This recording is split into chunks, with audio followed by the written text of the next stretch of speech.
ہفتوں سے جاری احتجاج کے دوران درجنوں افراد ہلاک ہو چکے ہیں۔ یہ وہی شہر ہے جہاں احتجاج شروع ہوئے تھے اور اب تک کوئی صحافی شہر کے اندر نہیں جا سکا تھا۔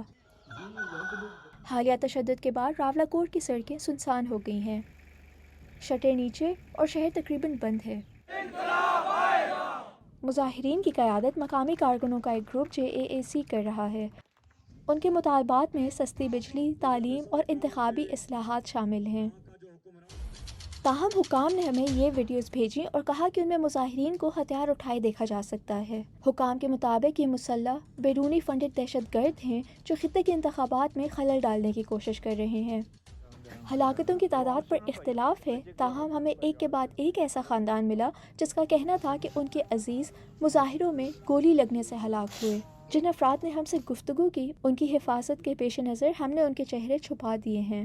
اس کو شوق ہی تھا، وہ کہتا ہے شہادت کا بہت بڑا رتبہ تھا، حق کے لیے لڑتے ہیں، غلامی کی زندگی نہیں گزاری۔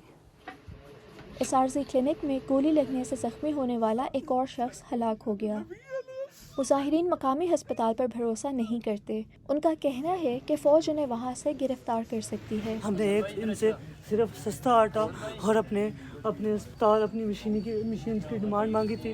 یہ ہمارے بھائیوں کو شہید کر رہے ہیں، ہمارا کیا قصور ہے؟ ترپالوں کے نیچے ایک اضافی کمرے میں رکھے محدود طبی سامان کے ساتھ ڈاکٹر جو کچھ کر سکتے ہیں کر رہے ہیں۔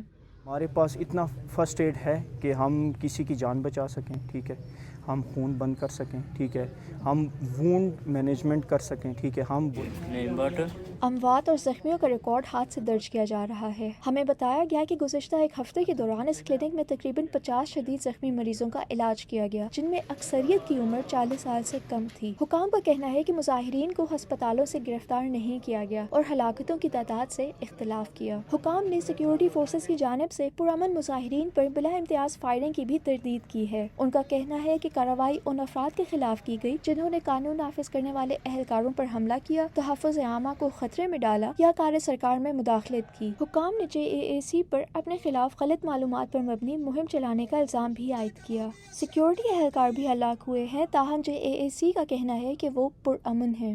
لیکن جب میں سمجھتا ہوں کہ کچھ ایسے عناصر جو جن کو کنٹرول یہ کرتے ہیں وہ ہماری صفوں کے اندر بھی گھسائے گئے ہیں، وہ ہماری صفوں کے اندر موجود نہیں لیکن کئی سائڈوں پہ یقیناً موجود تھے، لیکن انہوں نے ان دعووں پر کوئی ثبوت فراہم نہیں کیے۔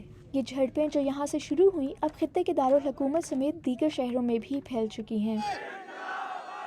ایک حساس علاقے میں انتخابات اور احتجاج کا خطرناک امتزاج موجود ہے۔ ریاست جموں کشمیر کا یہ جو پاکستانی